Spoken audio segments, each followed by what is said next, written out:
welcome UFC bantamweight Sean O'Malley. Sean, thank you for the time today, sir. Yep. We will take the first set of questions from Keith Schillen with Sherdog. Hey, Sean, can you hear me? Yes. Hey, Sean, thanks for taking the time. You're heading into this matchup off a loss. I know you're not willing to accept that you lost. Are you willing to accept that you've lost now, or are you still considering yourself undefeated? Yeah, whatever you want to call it. Okay.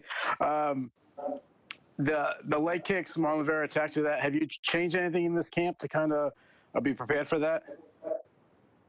We just prepared for another fight.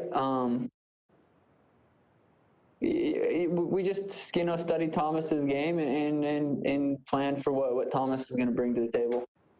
Totally understand. What do you think about Thomas as an opponent skill-wise? I think he's an excellent opponent. I think he's got a really good record. I know he's not on the best streak right now, but he's lost to top dudes. I think he's a dangerous opponent.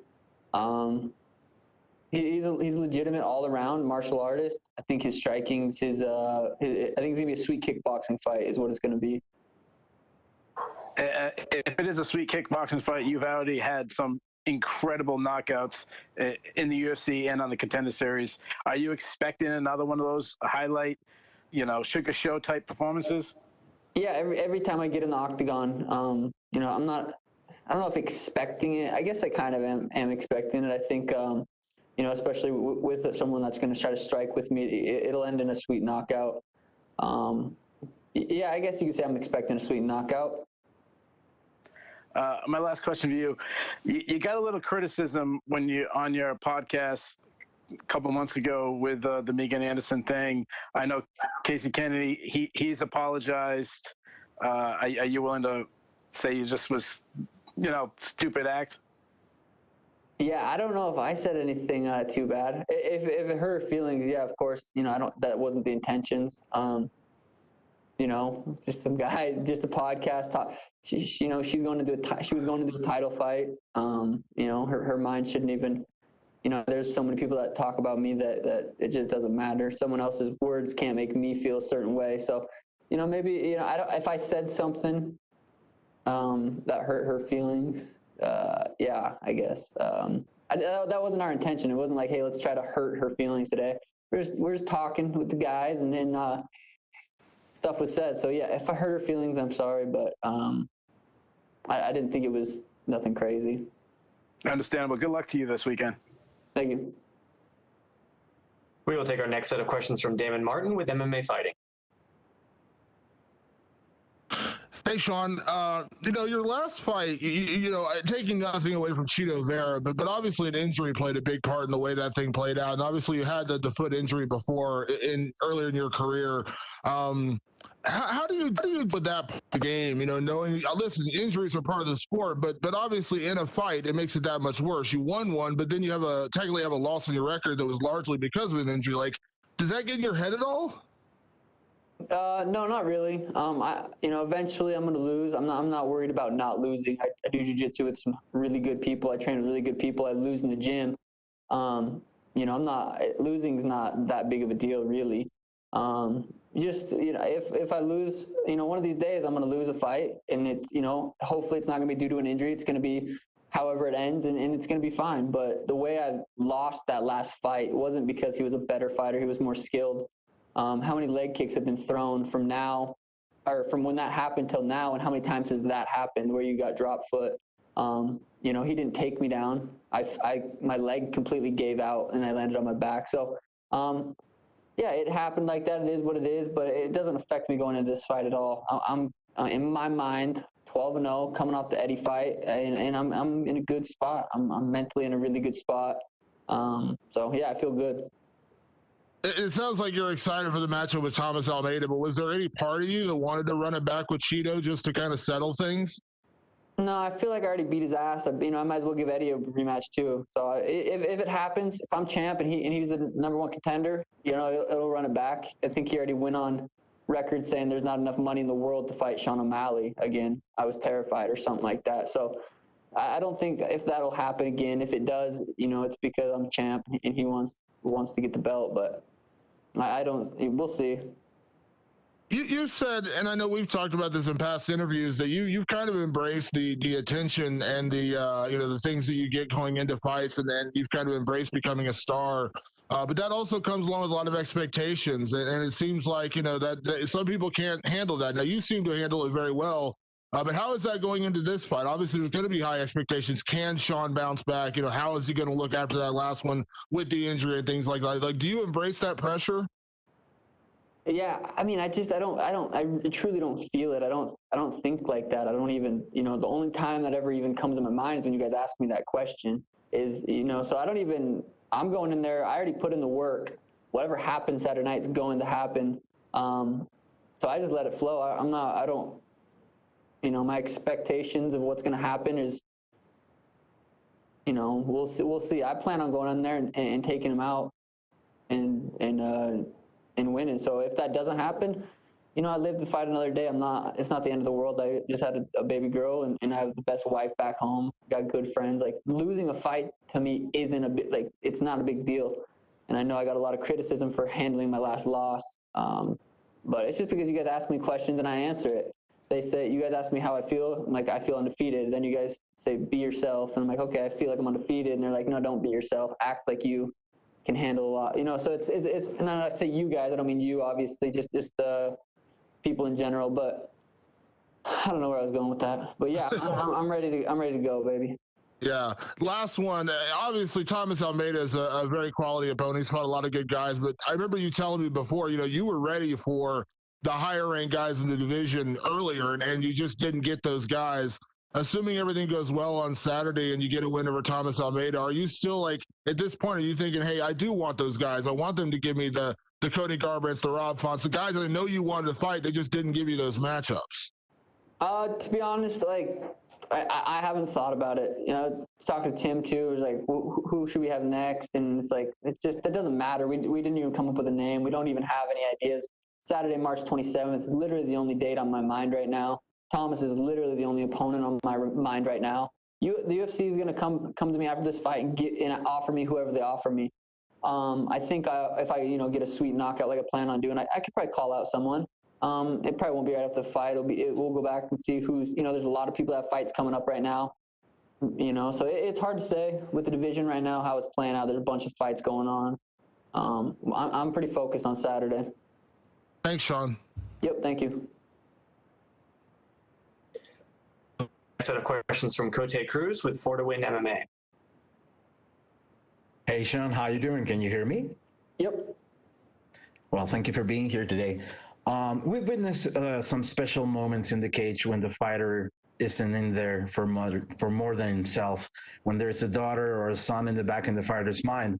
You recently became a father. Congratulations. Thank you. And I'd love to know, how are you adapting to this? How has fatherhood affected your current approach to fighting? Honestly, like, before I had a baby, I'd go in the cage and I wanted to win, not for anyone other than myself. And I'm going in, I want to win because I want to win. I want to compete because I want to compete. I'm not going in there because I had a baby. I'm not going in there and trying to win more because I had a baby. I want to win every time I step in there. Every time I spar, I want to win. Every time I do anything, I want to win for myself. And I think that's important, that I'm not doing it for anyone else other than myself. So the day that I'm fighting just for Elena or whoever else is a dangerous day. I'm fighting for myself because I love this shit. And that's just, it is what it is. But having a baby has been amazing. It's been, it doesn't even, I don't even know how to explain it. It's been amazing other than that. Well, congratulations on that. After your last fight, how was the process of going back to the drawing board with your team at the MMA lab? Yeah, that last fight, I mean, I had a good training camp, had a good everything. I didn't lose that last fight because I didn't do something right. I was pulling out from a kick, which is, either you check a kick or you get out of the way from the kick. And I was getting out of the way, and his big Ecuadorian toe hit me in the nerve. So going back, to the drawing board is the same. We always pretend like we lost that fight. It's time to get better. We have to improve. And there's no issue with that. Tim doesn't have to fucking call me and say, hey, you need to come practice. I'm at the gym. We're training. It's constant improvement. There's I trained with Kyler Phillips, Mario Batista, Casey Kenny, a bunch of up-and-coming guys, Tanquino, like a bunch of guys in my weight class that are world-class, that if I'm not getting better, I'm going to go to the gym and get smoked. So getting better is not an issue. Like, we're constantly doing that. You're facing Thomas Almeida this Saturday. He was at one point a highly praised prospect. He was one of the hottest prospects of the division. He's coming off 3 consecutive losses. And I wanted to know, what kind of Thomas do you expect to show up on Saturday night? Do you feel he might be even more dangerous with his back against the wall as he is now in terms of latest results? Yeah, that's the question. That's the question that we're going to see. Is he going to be? I don't know. I think coming off 3 losses and then hey, you're fighting Sean. It's like, that sucks for him. That's a terrible matchup. That's not a good person to be fighting off 3 losses, or any record. It doesn't matter. But to have 3 losses and have to fight me, it sucks. It's not fair to him, but it is what it is. Well, you recently signed with Vayner Sports, a talent agency linked to the one and only Gary Vaynerchuk. Now you join guys like Stipe, Tony Ferguson, Uriah Faber, or Vitor Belfort under Vayner Sports banner. Can you comment on how this came to be, and how do you think that you'll feel what do you feel the future holds for this relationship? Yeah, I sat down with a bunch of different managers, managing teams and everything. Had interviews, had Zoom calls, had lunches, and they all promised the same thing. We can make you a lot of money and take care of you. They all say that, and some of them can, some of them can't. And Gary, we had a Zoom call, and he got me fired up, and we'll see. Yeah, we're gonna see how it turns out. Still early. It was like a month ago or whatever we signed, so we'll see how it plays out. I'm excited. I'm optimistic about the relationship. I think it's gonna go really well. I think a lot of it depends on what I can go and do Saturday night. Me winning big fights and winning in spectacular fashion makes their job easier to go and get money for me. So that's, at the end of the day, it's how much money can they make me. The more money they make me, the more money I make them. So we'll see where it goes. Well, best of luck on that too, and best of luck on the fight on Saturday, Sean. Thank you for your time. Thank you. Thanks. We will take our last set of questions from Jordan Ellis with Low Kick MMA. Hi, Sean. I just want to ask you about the undefeated mentality. Has that been like a kind of a mantra you've had during camp, or is that just something when people ask you the question, that's your answer?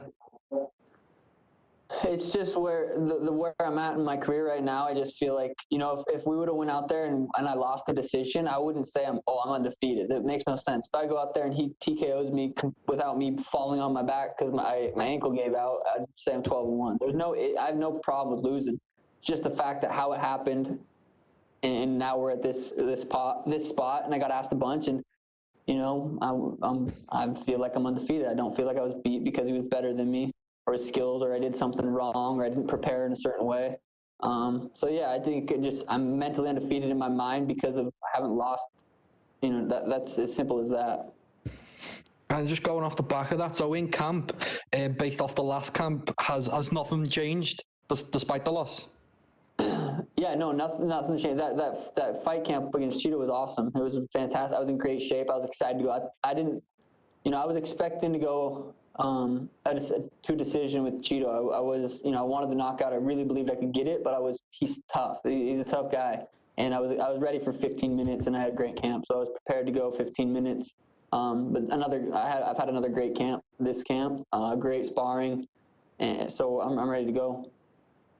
And talking about Thomas Almeida, we hadn't seen him for a while before his last fight. I just want to ask you, did you see his last fight, and what did you make of the performance? Yeah, he fought that southpaw. What was his name?